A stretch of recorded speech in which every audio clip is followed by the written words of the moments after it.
बिस्मिल्लाहिर्रहमानिर्रहीम। ये problem differential equation के linear differential equation with constant coefficient chapter है क्योंकि ये कोफिशिएंट यहाँ पर कांस्टेंट है, यहाँ पर नहीं लिखा तो 1 होगा, यहाँ पर -4 है, ये कांस्टेंट है कोफिशिएंट।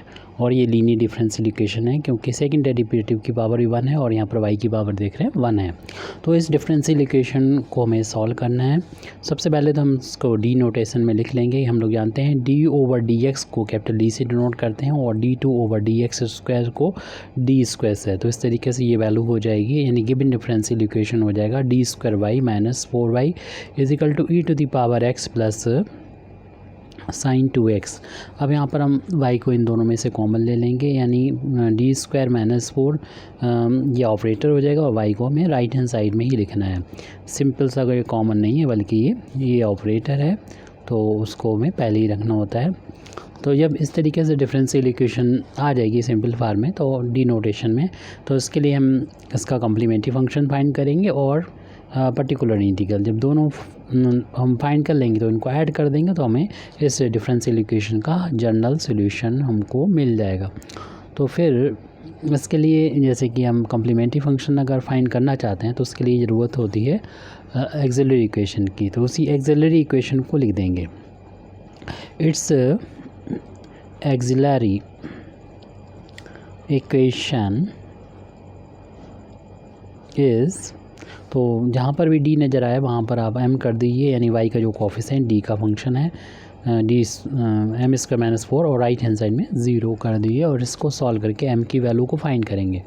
m² = 4 हो जाएगा, राइट हैंड साइड में जाएगा, m की वैल्यू निकालेंगे, स्क्वायर हटाएंगे, स्क्वायर रूट लगाएंगे जिसकी 2 वैल्यू होती हैं, +-4 का स्क्वायर रूट जो होता है हम लोग जानते हैं 2 के इक्वल होता है। इस तरीके से m की 2 वैल्यू मिल गई +- का 2, यानी एक m की वैल्यू मिली है प्लस की 2 मिली है और दूसरी m की वैल्यू मिली है -2। तो ये इन दो वैल्यू के करस्पॉन्डिंग हम कम्प्लीमेंट्री फंक्शन को लिख सकते हैं। तो पहली वैल्यू के करस्पॉन्डिंग के लिए लिखेंगे CF, यानी कम्प्लीमेंट्री फंक्शन = C1 e⁻, ये m की जो वैल्यू है वो लिखेंगे और इंडिपेंडेंट वेरिएबल जो कि x है, हमें मालूम है डिपेंडेंट वेरिएबल y है और इंडिपेंडेंट वेरिएबल हमारा x है जिसके रिस्पेक्ट में डिफरेंशिएशन हो रहा है, और प्लस दूसरी m की वैल्यू के करस्पॉन्डिंग ये वैल्यू लिखेंगे C2 e⁻, ये m की जो वैल्यू वो लिखेंगे और इसमें x से मल्टीप्लाई कर देंगे। ये तो कम्प्लीमेंट्री फंक्शन आ गया।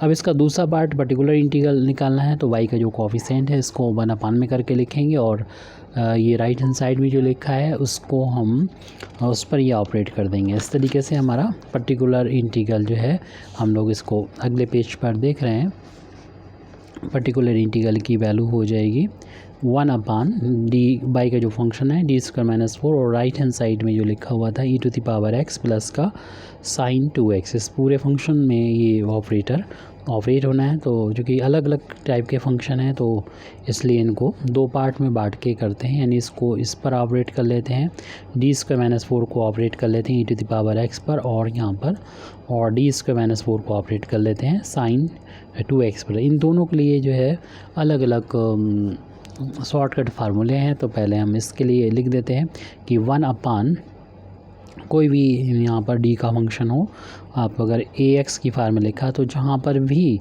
नज़र आए आपको d, वहाँ पर x कोफिशिएंट a रख देना है। लेकिन यहाँ पर ये ध्यान रखने की ज़रूरत है कि fa की वैल्यू 0 के बराबर ना हो, तब ये फार्मूला लगेगा। अगर 0 हो जाती है तो फिर हमें दूसरा फार्मूला देखना होगा। यहाँ पर तो ऐसा नहीं होगा क्योंकि हमें 1 रखना होगा, क्योंकि x कोफिशिएंट नहीं लिखा तो 1 होगा, ये 1 रखेंगे तो ये 0 नहीं होगा। अब इसमें कौन सा फार्मूला लगेगा तो उसके लिए हम बता दे रहे हैं कि ये साइन या कॉस है, दोनों के लिए एक जैसा होता है, लेकिन d जहाँ पर स्क्वायर मिलेगा आपको यहाँ पर उसमें ही रखना होगा। जैसे कि sin ax होगा, x कोफिशिएंट a, तो आपको क्या करना है कि पूरे फंक्शन में जहाँ पर भी d नज़र आएगा, d² नज़र आएगा, वहाँ माइनस का a² पुट कर देंगे, बाकी चीज़ें वैसे ही रहेंगी sin ax। तो इस फार्मूले का हम लोग यूज़ करेंगे। ये यहाँ पर साइन भी हो सकता है, कॉस भी हो सकता है, दोनों के लिए एक ही फार्मूला है। तो इसको हम जब यहाँ पर अपने पर्टिकुलर इंटीग्रल की वैल्यू चल रही है, इसमें जब अप्लाई करेंगे तो फर्स्ट टर्म में जब हम ये अप्लाई करने जा रहे हैं तो उसमें जहाँ पर भी ये डी मिलेगा वहाँ पर एक्स का जो कोफिशिएंट 1 है यानी वो रख देंगे 1² - 4, ये तो सॉल्व हो गया। प्लस और इसमें आपको जहाँ d² मिलेगा वहाँ पर एक्स का कोफिशिएंट 2 रखना होगा।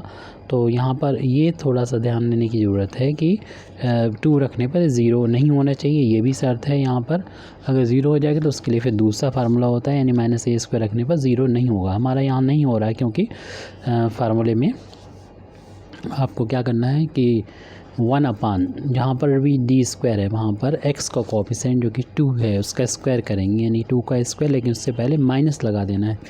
तो इस वजह से ये 0 नहीं होगा और sin 2x था वो लिख लिया जाएगा एज इट, जैसा कि यहाँ लिखा था वो आ गया ये। इसके बाद में हमें इसको सॉल्व कर लेना है, कैलकुलेशन कर लेना है, यानी 1 का स्क्वायर 1 होगा और 1 में से 4 माइनस करेंगे तो माइनस का 3 आ जाएगा e⁻x प्लस 1 - 2 का स्क्वायर 4 और माइनस का 4 sin 2x, ये माइनस को यहाँ पे लिख दें -1/3 e⁻x, ये माइनस का 8 हो जाएगा, इसको माइनस को यहाँ पे लिख दें तो माइनस का 1/8 sin 2x हो गया। ये पर्टिकुलर इंटीग्रल की वैल्यू आ चुकी है। अब ये दोनों वैल्यू आ चुकी कॉम्प्लीमेंट्री फंक्शन की, पर्टिकुलर इंटीग्रल की, तो हम लिख सकते हैं hence the general solution of the given differential equation is y = complementary function और इसमें पर्टिकुलर इंटीग्रल को दोनों को ऐड कर देंगे। तो कम्प्लीमेंट्री फंक्शन की वैल्यू ऊपर निकाल चुके थे हम लोग, पीछे देख लीजिएगा।